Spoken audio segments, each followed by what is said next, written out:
Hello mga people! Hello mga kapitbahay! Sa lahat ng mga loyalist, sa mga DDS, maging sino ka man, halika na at meron tayong pag-usapan. Nang gigigil ako kay Amy Marcos, sinakyan niya ang issue. Sinakyan niya ang fake news na ipinakalat ng kaibigan niya na si Sara Lustay. Yung issue tungkol sa ating First Lady Lisa Marcos na nadawit sa pagkamatay ni Paulo Tantoco. Anong pakialam ng unang ginang sa pagkamatay ng lalaki na yun? Hindi nga siya kasama sa entourage eh.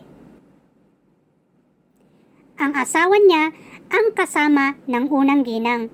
Hindi kasali si Paulo sa entourage ng ating First Lady. At itong si Babajing na si Amy Marcos naniwala. At ang gusto niya, magpaliwanag ang Malacanang. Naku naman, Amy, bakit mo pagpaliwanagin ang Malacanang? Malaya ka naman na magsaliksik. Malaya ka na alamin kung totoo. Which is, your source is the author of fake news, Sara Duterte.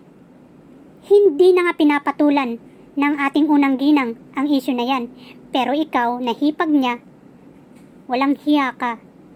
Di ka man lang nagpakahipag. Naniwala ka sa fake news. Sabi nga ni Larry Gadon, hindi yaya ang ating First Lady para bantayan lahat ng ginagawa ng lalaki na yon.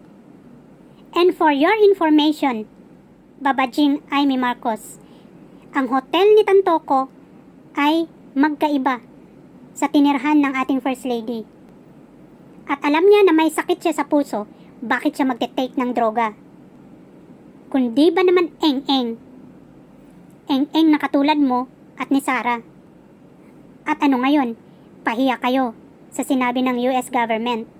Wala doon sa report ng pulis ang pangalan ng First Lady. Pero kayo, pilit nyong idinadawit ang pangalan niya.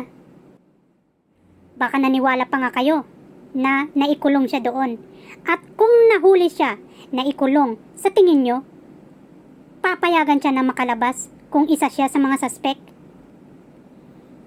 Di kayo nag-iisip. Pambihira, utak dilis kayo. Yung dilis, walang utak. Wala nang ang utak, wala pang laman. Gigil nyo si ako. At ito namang mga Duterte vlogger, mga didilis, paniwalang paniwala. Mga uto-uto. Sakit yan.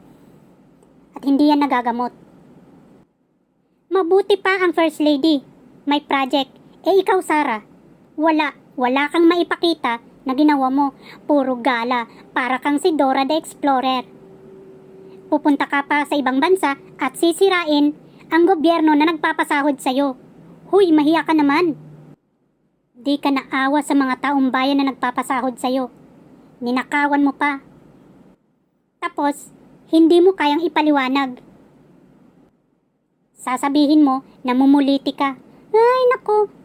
Ikaw ang namumuliti ka. Eng-eng ka. Tatakbo kang pangulo sa 2028. Nako, wag mong subukan. Matatalo ka din lang.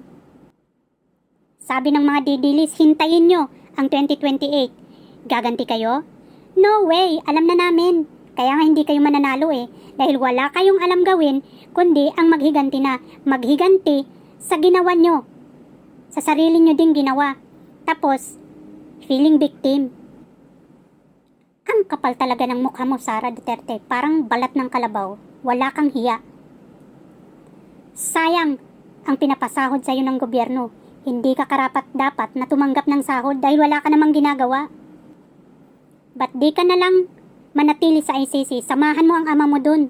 Dahil butot balat na. Alagaan mo hanggat may natitira pang hininga. Nang magkaroon ng saysay ang buhay mo. Nagsisisi ako na binoto kita, Sara. Kung pwede nga lang bawiin ko na. Gigil mo talaga si ako. Budol queen ka. Tokhang queen ka din. Sara Lustay. Ang bait-bait ng First Lady, tapos sinisiraan nyo? Ikaw, Amy Marcos, wala kang silbing hipag. Mas malapot sa'yo ang tubig kaysa sa dugo. Dahil mas pinaboran mo yung kaibigan mo kaysa sa kapatid mo. Di ka nahiya. Ikaw yata ang black sheep sa pamilya nyo. Ang ating First Lady, tahimik. Umiikot yung project niya na Love for All para manggamot. Yung Ilog Pasig, siya din ang nag-isip kung paano i-rehabilitate ang lugar na yon. Nagtulungan sila ng Pangulo. At ang turismo sa Pilipinas, ipinopromote niya ang ating mga produkto, mga gawa ng Marikina, ipinopromote niya. Samantalang kayo, panira kayo, mga eng-eng. Ang industriya ng pelikula, pinaganda at sinusuportahan ng ating First Lady. Kayo, ano ang pinaggagawa nyo? Mga katramahan nyo na hindi naman pinapaniwalaan ng tao. Magaling na ang mga tao ngayon. Alam na nila kung kayo ay nagsisinungaling or nagdadrama. Sige lang, lahat ng ginagawa, mabuti yan or maganda, masama or ikasisira, meron niyang consequences. I don't believe in karma, but I believe in the consequences of what you do, of what you did. Someday, babajing Amy Marcos, pagsisisihan mo ang iyong ginawa. At ikaw din, Sara Lustay. Hindi man sa ngayon, someday somehow, mangyayari yan. Mangarap pa kayo na makapasok sa Malacanang. Ang uupo sa Malacanang ay katulad ni PBBM, mabait. Mahal niya ang Pilipinas, ang mga tao. Hindi naninira. Ang taas ng ambisyon nyo.